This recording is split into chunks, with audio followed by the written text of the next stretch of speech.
আসসালামু আলাইকুম ওয়া রাহমাতুল্লাহি ওয়া বারাকাতুহু। সম্মানিত হে কোরআন বর্ষের জান্নাতি ভাই বোন বন্ধুগণ, আমরা গত 9টি পর্বে সূরা বাকারার যে হেদায়েতগুলো নিলাম বাংলা অনুবাদ থেকে, আজকে আমরা সূরা বাকারার একটা সমগ্র ধারাবাহিক বর্ণনা থেকে সংক্ষিপ্ত সার সংগ্রহ করতে যাচ্ছি ইনশাআল্লাহ। সূরা বাকারাতে এক নজরে আমরা যে হেদায়েতগুলো পেয়েছি অনুবাদের ভিতরে, তার সম্পূর্ণ নিম্নরূপ এখানে। সূরা আল বাকারা মাদানী যুগে নাজিল হয়েছে, নামকরণ করা হয়েছে সূরা আল বাকারার 66 নম্বর আয়াতের বাকারা শব্দ থেকে এর নামকরণ করা হয়েছে। বাকারা শব্দের অর্থ গাভী। নাজিলের সময়কাল হিজরতের পর এই সূরাটির বেশি অংশ নাজিল হয়েছে। হিজরতের পর এই সূরাটির বেশি অংশ নাজিল হয়েছে, কোন অংশ অনেক পরে নাজিল হয়েছে। সুদ হারাম হওয়ার আয়াত 10ম হিজরিতে এবং সূরার শেষ কয়েকটি আয়াত হিজরতের পূর্বে নাজিল হয়েছে। নাজিলের পরিবেশ এবং ঐতিহাসিক কিছু পটভূমি। মাক্কি যুগের সূরাগুলোতে আরবদের মুশরিকদের সম্বোধন করা হয়েছে, তাতে তারা তাওহীদ, রিসালাত, আখিরাত, ওহী, কিতাব, ফেরেশতার প্রভৃতির কথা জানতো না। কিন্তু মদিনা ও এর চারপাশে যে ইহুদি গোত্রগুলো বাস করত, তাদের নিকট এইসব পরিভাষা খুবই পরিচিত ছিল এবং তারা এসবকে বিশ্বাস করত। তাদের কাছে তাওহীদ, রিসালাত, আখিরাত, ওহী, কিতাব সত্য ছিল। তার শেষ নবী যেদিন ইসলাম নিয়ে এসেছেন, ওই ইসলাম ইহুদিদের আসল দিন ছিল এবং তাদের পূর্বপুরুষও মুসলিম ছিল। কিন্তু আল্লাহর মূল কিতাবে বিকৃতি এবং মন গড়া বহু যুগ বিয়োগ করে তারা এক আজব ধর্ম বানিয়ে নিয়েছিল এবং তারা যে মূলে মুসলিম ছিল সে কথা ভুলে গিয়ে তারা নিজেদেরকে ইহুদি নামে পরিচয় করলো। তাই এই সূরায় তাদেরকে বনি ইসরাইল নামে সম্বোধন করা হয়েছে এবং তাদের অনেক হেদায়েত দেয়া হয়েছে। তাদের অতীতের অনেক তথ্য স্মরণ করা হয়েছে, বিশেষ করে 5 থেকে 14 নম্বর আয়াত পর্যন্ত 10টি রুকুতে তাদের গোটা ইতিহাস তুলে ধরে রাসূল সাল্লাল্লাহু আলাইহি ওয়াসাল্লাম এর দাওয়াত কবুলের তাকিদ দেয়া হয়েছে। মাক্কি যুগের সূরা সমূহে ইসলামের মূল আকীদা, বিশ্বাস, বুনিয়াদি নৈতিক শিক্ষাদান এবং শিরকের অসারতা, যাবতীয় জাহেলি মত ও পথের খণ্ডন করা হয়েছে।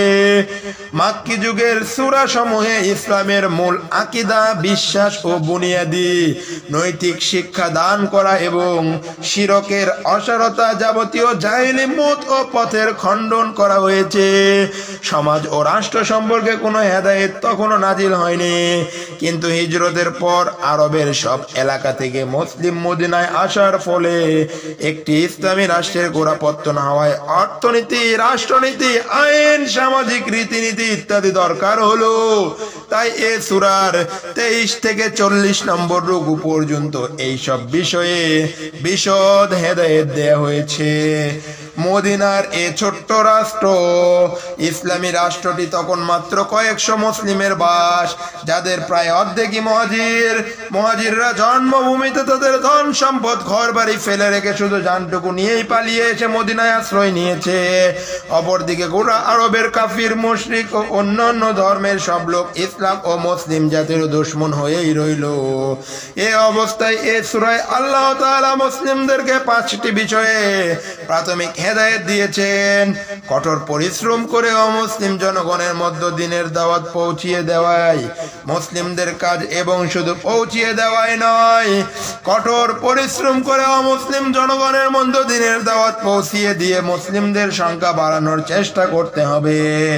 বিরোধীরা ইসলামের বিরুদ্ধে যেসব অপপ্রচার চালাচ্ছে তা মজবুত যুক্তির সাথে খণ্ডন করার প্রচেষ্টা চালাতে হবে। সম্বলহারা মুহাজিরদের পুনর্বাসন করতে গিয়ে ছোট্ট ইসলামী রাষ্ট্রের মুসলিমদের ভাত কাপড় বাসস্থানের যে বিরাট সমস্যা দেখা দিল, তা সত্ত্বেও সবর ও মজবুত মনোবল নিয়ে পরিস্থিতি মোকাবিলা করতে হবে। আল্লাহর দিন ও মুসলিমদের নতুন রাষ্ট্রটিকে খতম করার জন্য বিরোধী শক্তি যত বড়ই হোক, তাদের বিরুদ্ধে একমাত্র আল্লাহর উপর ভরসা রেখে শহীদ হওয়ার তামান্না নিয়ে লড়াই করতে হবে এবং বিরোধীদের লোক সংখ্যা ও বিরাট যুদ্ধ সজ্জার কোনো পরোয়া করা চলবে না। আল্লাহর দিন ও মুসলিমদের নতুন রাষ্ট্রটিকে খতম করার জন্য বিরোধী শক্তি যত বড়ই হোক, তাদের বিরুদ্ধে একমাত্র আল্লাহর উপর ভরসা রেখে শহীদ হওয়ার জজবা নিয়ে লড়াই করতে হবে।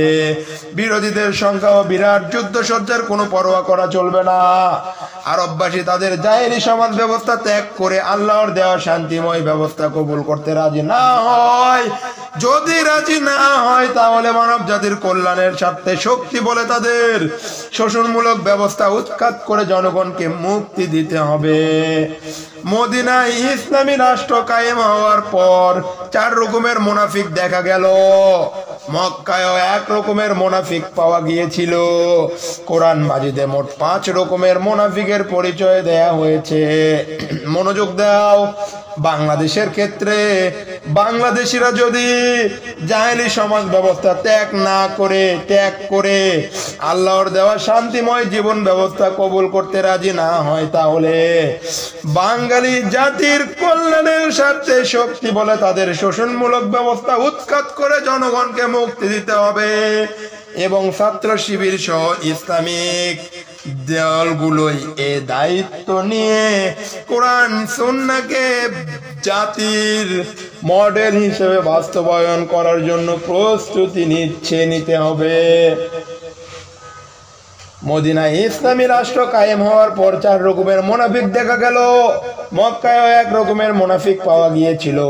পবিত্র কোরআনে মোট 5 রকমের মুনাফিকের পরিচয় দেওয়া হয়েছে। দুর্বল মুমিন, মক্কায় যারা ঈমান এনেছে তাদের মধ্যে যারা কাফির অত্যাচার সহ্য করতে সাহস পায়নি, তারা ইসলামকে সত্য বলে বিশ্বাস করা সত্ত্বেও পিছনে ছুটে গিয়েছে। এরা দুনিয়ার সুখ সুবিধাকে কুরবানি দিতে রাজি হয়নি। এরাই দুর্বল মুমিন। এই লেভেলে তুমি আমি সবাই পড়ি রে ভাই। দুর্বল কাফির, এরা আসলে কাফির, কিন্তু সাহসী কাফিরদের মতো সামনাসামনি ইসলামী রাষ্ট্রের বিরুদ্ধে দাওয়াতে হিম্মত করেনি। তাই মুসলিম পরিচয় দিয়ে পঞ্চম বাহিনীর মতো ভিতর থেকে ক্ষতি সাধনের চেষ্টা করে এরা। সুবিধাবাদী এরা মুসলমান ও কাফির উভয় দিকের ক্ষতি থেকে বাঁচার জন্য দুদিকেই সম্পর্ক রাখতো। মুসলিমদেরকে বলতো তারা মুসলিম, আবার কাফিরদেরকে গিয়ে বলতো তারা কাফির। সন্দেহবাদী এরা মনস্থির করতে অক্ষম। এরা মুআজ্জাবিন বা দুদিল বান্দা। এক সময় তাদের মনে হয় ইসলাম ঠিক, অন্য সময় মনে হয় ইসলাম ঠিক নয়। এরা যখন যেদিকে বিজয় দেখে তখন সেদিকেই ঝুঁকে পড়ে। থেকে মুসলমান গোত্রের বা বংশের লোকেরা ইসলাম কবুল করায় তারাও মুসলিম সমাজে শামিল হয়ে গেল, কিন্তু জাহেলি যুগের রীতিনীতি কুসংস্কার ও অভ্যাস ছেড়ে দিয়ে তাদের নফস ইসলামের নৈতিক বিধান মেনে চলতে প্রস্তুত ছিল না। থেকে মুসলিম বর্তমান বাংলাদেশে যে মুসলমানের সংখ্যা বেশি দেখা যায় নামে মুসলিম বা থেকে মুসলিম, গোত্রের বা বংশের লোকেরা ইসলাম কবুল করায় তারাও মুসলিম সমাজে শামিল হয়ে গেল, কিন্তু জাহেলি যুগের রীতিনীতি কুসংস্কার ও অভ্যাস ছেড়ে দিয়ে তাদের নফস ইসলামের নৈতিক বিধান মেনে চলতে প্রস্তুত ছিল না। সূরা বাকারা নাজিল হওয়ার সময় এই ধরনের মুনাফিকদের কিছু কিছু পরিচয় পাওয়া গিয়েছিল মাত্র, তাই এই সূরাটিতে অল্প কথাই ইঙ্গিত দেয়া হয়েছে। যতই তাদের কার্যকলাপ প্রকাশ পেতে থাকলো তাদের সম্বন্ধে পরের সূরাগুলোতে আরো অনেক কথা বলা হয়েছে। গোটা কোরআনে মুনাফিকদের আলোচনা ছড়িয়ে ছিটিয়ে রয়েছে। সূরা আল বাকারার আলোচ্য বিষয়। বিগত 9টি পর্বে আমরা সূরা আল বাকারাকে 9 ভাগে বিভক্ত করে সূরা আল বাকারার 40টি রুকুর অনুবাদ সমাপ্ত করেছি। এখন আমরা এক নজরে দেখে নিব এই 40টা রুকুতে সূরা আল বাকারার মূল আলোচ্য বিষয় কি। নাজিলের পরিবেশ ও ঐতিহাসিক পটভূমির আলোচনায় কোরআনের সবচেয়ে বড় সূরা সূরা আল বাকারা এর আলোচ্য বিষয়ের প্রতি ইঙ্গিত দেওয়া হয়েছে। বোঝার সুবিধার জন্য রুকুগুলো সম্পর্কে এখানে আরো কিছু কথা পেশ করা হচ্ছে, যাতে সূরাটির বক্তব্য সহজেই বুঝে আসে। প্রথম দুই রুকুতে তিন রকম মানুষের পরিচয় তুলে ধরা হয়েছে। প্রথম রুকুতে মুমিন ও কাফির, দ্বিতীয় রুকুতে মুনাফিকের পরিচয় তুলে ধরা হয়েছে। সূরা আল বাকারার প্রথম দুই রুকুতে তিন রকমের মানুষের পরিচয় তুলে ধরা হয়েছে। প্রথম রুকুতে মুমিন ও কাফির, দ্বিতীয় রুকুতে মুনাফিকের পরিচয় তুলে ধরা হয়েছে। সূরা ফাতিহাতে সিরাতুল মুস্তাকিমের জন্য যে দোয়া শেখানো হয়েছে, আল্লাহ তাআলা এই সূরার তৃতীয় এবং চতুর্থ রুকুতে এর জবাবে হেদায়েত দিয়েছেন। কিন্তু এর আগে প্রথম দুই রুকুতে তিন রকমের লোকের কথা কেন আলোচনা করা হলো? এর দুটো কারণ সহজেই বুঝে আসে। যারা কোরআন থেকে সিরাতুল মুস্তাকিম পেতে যায় তাদেরকে শুরুতেই জানিয়ে দেওয়া হলো। যারা কোরআন থেকে সিরাতুল মুস্তাকিম পেতে চায় তাদেরকে শুরুতেই জানিয়ে দেওয়া হলো মুমিনের যেই সব বুনিয়াদি গুণ দরকার তা হাসিল করতে হলে এবং কাফির ও মুনাফিকদের যেই সব গুণ রয়েছে তা থেকে বেঁচে থাকতে হবে। যেহেতু কোরআন ইসলামী জিন্দেগির গাইড বুক, সেহেতু যারা কোরআন যারা সমাজে ইসলাম প্রতিষ্ঠা করতে চায় তাদেরকে জানিয়ে দেয়া হলো। এ দাওয়াত শুরু হলেই দেখা যাবে সমাজের মানুষ তিন ভাগে ভাগ হয়ে যাচ্ছে। কিছু লোক জান মাল দিয়ে এতে শরীক হচ্ছে, এরাই মুমিন। যারা ইসলামের জন্য জানমাল দিয়ে ইসলামকে রক্ষা করার জন্য সাহায্য করে তারাই মুমিন। আর যারা সর্বশক্তি দিয়ে এ দাওয়াতের বিরুদ্ধে লেগে যায় তারাই কাফের। আর সমাজের বাকি সব লোক যারা পাঁচ রকম মুনাফিকের মধ্যে গণ্য। ইসলাম প্রতিষ্ঠার কর্মীদেরকে দুই রুকুতে শিক্ষা দেওয়া হয়েছে, তোমরা মুমিনের গুণাবলী নিজেদের মধ্যে সৃষ্টি করো এবং বিরোধীদের অবস্থা বুঝে তাদেরকে দ্বীনের দাওয়াত দিতে থাকো। তৃতীয় ও চতুর্থ রুকুতে সিরাতুল মুস্তাকিমের হেদায়েত শিক্ষা দেওয়া হয়েছে। তৃতীয় রুকুতে বলা হয়েছে আল্লাহর দাসত্ব করাই সিরাতুল মুস্তাকিম। চতুর্থ রুকুতে বলা হয়েছে দুনিয়ায় আল্লাহর খলিফার মর্যাদা পেতে হলে শয়তানের ধোঁকা থেকে বেঁচে থেকে একমাত্র আল্লাহর দাসত্ব করতে হবে। অন্তত পক্ষে সবাইকে জামাতের সাথে 5 ওয়াক্ত নামাজ পড়তেই হবে বাধ্যতামূলক। সূরা আল বাকারার 5 থেকে 14 নম্বর রুকু পর্যন্ত বনি ইসরাইলের কয়েক হাজার বছরের ইতিহাস থেকে বড় বড় কত ঘটনা তুলে ধরে মুসলিম জাতিকে সাবধান করা হয়েছে। বলা হয়েছে বনি ইসরাইল ইসলাম ও মুসলিম জাতির সবচেয়ে বড় দুশমন, সবচেয়ে বড় শত্রু। তাদের ষড়যন্ত্র থেকে বাঁচতে হলে আল্লাহর হুকুম ও রাসূলের তরিকায় মজবুতভাবে মেনে চলতে হবে। তা না হলে বনি ইসরাইল আল্লাহর চির অভিশপ্ত জাতি হওয়া সত্ত্বেও তাদের হাতেই মুসলিম জাতি লাঞ্ছিত হবে। মানব জাতিকে হেদায়েত ও সঠিক পথ দেখানোর দায়িত্ব মুসলিম জাতিকে দেওয়া হয়েছে। এ মহান দায়িত্ব অবহেলা করলে দুনিয়াতে আল্লাহ এর শাস্তি স্বরূপ তাদেরকে ইসলামের দায়িত্ব ইহুদিদের হাতে অপমানিত করবেন। এ দুনিয়াতে আল্লাহ শাস্তি স্বরূপ তাদেরকে ইহুদিদের দ্বারা অপমানিত করবেন। এ 10টি রুকুতে বনি ইসরাইলের যে বড় বড় দোষের কথা উল্লেখ করা হয়েছে সেই সব দোষ যেন মুসলিমদের মধ্যে দেখা না দেয় সে বিষয়ে সজাগ থাকতে বলা হয়েছে। তা না হলে অধপতন থেকে রক্ষা পাওয়া যাবে না। ইহুদি ও নাসারা খ্রিস্টান এ দুটো জাতিকে আহলে কিতাব বা কিতাবধারী বলা হয়। তাদের নিকট আল্লাহর কিতাব আছে এবং তারা কিতাব মেনে চলার দাবি করে বলেই তাদেরকে আহলে কিতাব বলা হয়। তাদেরকে আল্লাহর শেষ কিতাব কোরআন, শেষ নবীকে মেনে চলার দাওয়াত রুকুগুলোর ফাঁকে ফাঁকে দিয়ে হেদায়েত গ্রহণ করার নসিহত করা হয়েছে। 15 থেকে 16 নম্বর রুকুতে বলা হয়েছে মানব জাতিকে হেদায়েত তথা সঠিক পথ দেখানোর দায়িত্ব ইব্রাহিম আলাইহিস সালাম থেকে তার বংশের উপর দেওয়া হয়েছে। আল্লাহ তাআলা ইব্রাহিম আলাইহিস সালামকে কয়টি বড় বড় পরীক্ষা করার পর মানব জাতির নেতা বলে ঘোষণা করেন। তারপর যত নবী রাসূল দুনিয়ায় এসেছেন সবাই ইব্রাহিম আলাইহিস সালামের বংশধর। হযরত ইব্রাহিম আলাইহিস সালামের দ্বিতীয় ছেলে ইসহাক, এর ছেলে ইয়াকুব, এর আরেক নাম ইসরাইল। এ থেকে ইসহাক আলাইহিস সালাম, এ থেকে ঈসা আলাইহিস সালাম পর্যন্ত সব নবীর উম্মতকে বনি ইসরাইল বলা হয়। বর্তমানে তারা মুসা আলাইহিস সালামের উম্মত বলে দাবি করে এবং ইহুদি নামে পরিচিত। হযরত ইব্রাহিম আলাইহিস সালামের দ্বিতীয় ছেলে ইসহাক এবং এর ছেলে ইয়াকুব, এর আরেক নাম ছিল ইসরাইল। এ থেকে ঈসা আলাইহিস সালাম পর্যন্ত সকল নবীর উম্মতকে বনি ইসরাইল বলা হয়। বর্তমানে তারা মুসা আলাইহিস সালাম সাল্লামের উম্মত এবং ইহুদি নামে পরিচিত। হযরত ইব্রাহিম আলাইহিস সালাম এর আরেক ছেলে ইসমাঈল আলাইহিস সালামের বংশে মুহাম্মদ সাল্লাল্লাহু আলাইহি ওয়াসাল্লাম বিশ্ব নবী, শেষ নবী সাল্লাল্লাহু আলাইহি ওয়াসাল্লাম জন্মগ্রহণ করেন। পিতা পুত্র মিলে 129 নম্বর আয়াতে যে দোয়া করেন মুহাম্মদ সাল্লাল্লাহু আলাইহি ওয়াসাল্লামের জীবনে সেই দোয়াই কবুল হয়।